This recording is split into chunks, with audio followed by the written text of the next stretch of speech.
उज्जैन में आज किसानों का विरोध प्रदर्शन देखने को मिला। दरअसल भारतीय किसान संघ के बैनर तले सैकड़ों किसान रैली के रूप में कोठी पैलेस स्थित कलेक्टर कार्यालय पहुंचे।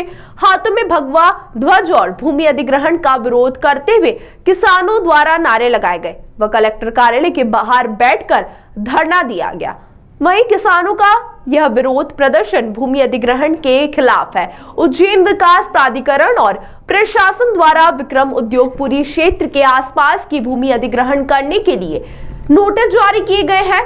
इसके साथ ही सिंहस्थ क्षेत्र की भूमि भी सड़क निर्माण के लिए अधिग्रहण की जाना है। अधिग्रहण के खिलाफ किसानों ने हाई कोर्ट में अपील भी दायर की। वहीं मामले में किसानों का कहना है कि विक्रम उद्योगपुरी फेज 2 का कार्य शुरू होना है, जिसके लिए किसानों की 100% जमीन अधिग्रहण करने के लिए नोटिस मिला है। क्षेत्र का कोई भी किसान अब अपनी भूमि देने को तैयार नहीं है।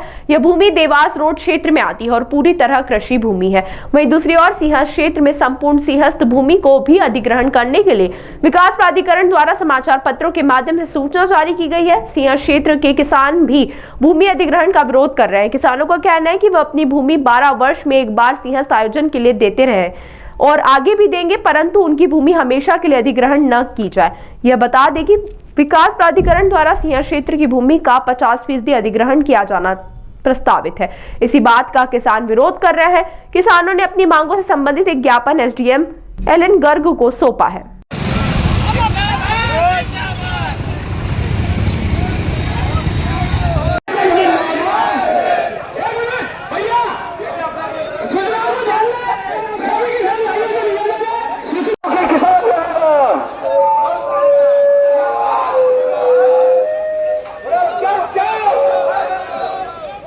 मांगे ये है कि हमारे यहाँ जो विक्रम उद्योगपुरी का फेज 2 का विस्तारीकरण हो रहा है, उसमें ये 100% कृषि भूमि को ये अधिग्रहण कर रहे हैं और हमारे यहाँ सभी लोग 1% भी 1 इंच भी ज़मीन किसी को देने को तैयार नहीं है, चाहे उसके लिए हमें किसी भी हद तक जाना पड़ेगा। सुप्रीम कोर्ट का क्या आदेश? सुप्रीम कोर्ट तक अभी हम नहीं गए हैं। हमने अभी हाई कोर्ट में स्टे के लिए स्टे के लिए कर दिया है हमने आवेदन, और यहाँ पे हमने 100% आपत्ति दर्ज कराया। उसके बावजूद भी कलेक्टर प्रशासन ने उसको निरस्त कर दिया है। कितने किसान हैं जो जमीन देने में समर्थित है और जो नहीं देने में?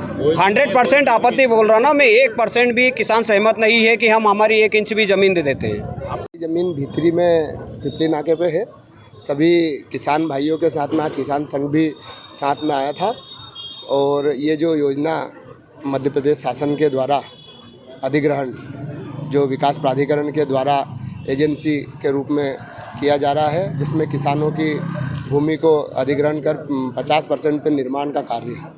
जबकि सुप्रीम कोर्ट का आदेश है कि जो सिंहस्थ भूमि आरक्षित है उसमें किसी प्रकार की छेड़छाड़ नहीं किया जाए, कंक्रीट वर्क नहीं किया जाए। तो किस प्रकार से विकास प्राधिकरण वहाँ कार्य करना चाहता है और किसानों को परेशान करने की ये जो योजना शासन के द्वारा की जा रही है, इसका हम सब किसानों ने आज विरोध किया है और आगे भी हम विरोध करेंगे। जिस प्रकार पारंपरिक सिंहस्थ का जो पहले से चला आ रहा है वो व्यवस्था रहे, हम उसमें ज़मीन देने के लिए तैयार हैं। और ये जो व्यवस्था इनके द्वारा शासन द्वारा की जा रही है ये पूरी तरह से गलत है, और ये जो भी कोर्ट है सुप्रीम कोर्ट, उसके आदेश की अवहेलना करें। भारतीय किसान संघ के द्वारा ये मालवा प्रांत की सभी तहसीलों में ये ज्ञापन देने के लिए सभी लोग इकट्ठे हुए थे, जिसमें उज्जैन में भी इसी तारतम्य में इकट्ठे हुए हैं। उनकी मुख्य रूप से मांगें थी कि जो हमारी भूमि अधिग्रहित हो रही हैं विभिन्न पर्पजेस के लिए, जिसमें उद्योग भी शामिल हैं और अन्य आवश्यकताएं जो हैं, उसमें उनमें भूमि की जो गाइडलाइन में 12 साल से वृद्धि नहीं हुई है, तो उनकी मांगें थी कम से कम 20% उसमें वृद्धि की जाए, ताकि उनको जो है कि वाजिब मूल्य मिल सके और उनके हितों का संरक्षण हो सके। इस तारतम्य में वो लोग इकट्ठे हुए थे कि माननीय मुख्यमंत्री महोदय तक उनकी बातें पहुँचाई जा सके। हमने इस संबंध में उनको आश्वासन दिया है कि माननीय मुख्यमंत्री महोदय तक उनके उचित माध्यम से प्रशासन द्वारा उनकी मांगें माननीय मुख्यमंत्री तक पहुंचा दी जाएंगी, और जो भी इसमें गाइडलाइन निकल के आएगी और जो भी दिशा निर्देश उससे उनको अवगत कराया जाएगा। सिंहस्थ क्षेत्र की भी जमीन अधिग्रहण के लिए मैंने उनको बताया कि जो भी भूमि अधिग्रहित हो रही हैं उस पर एक समग्र रूप से विचार किया जा करके जो भी उसमें निष्कर्ष निकलेगा आपको अवगत कराया जाएगा।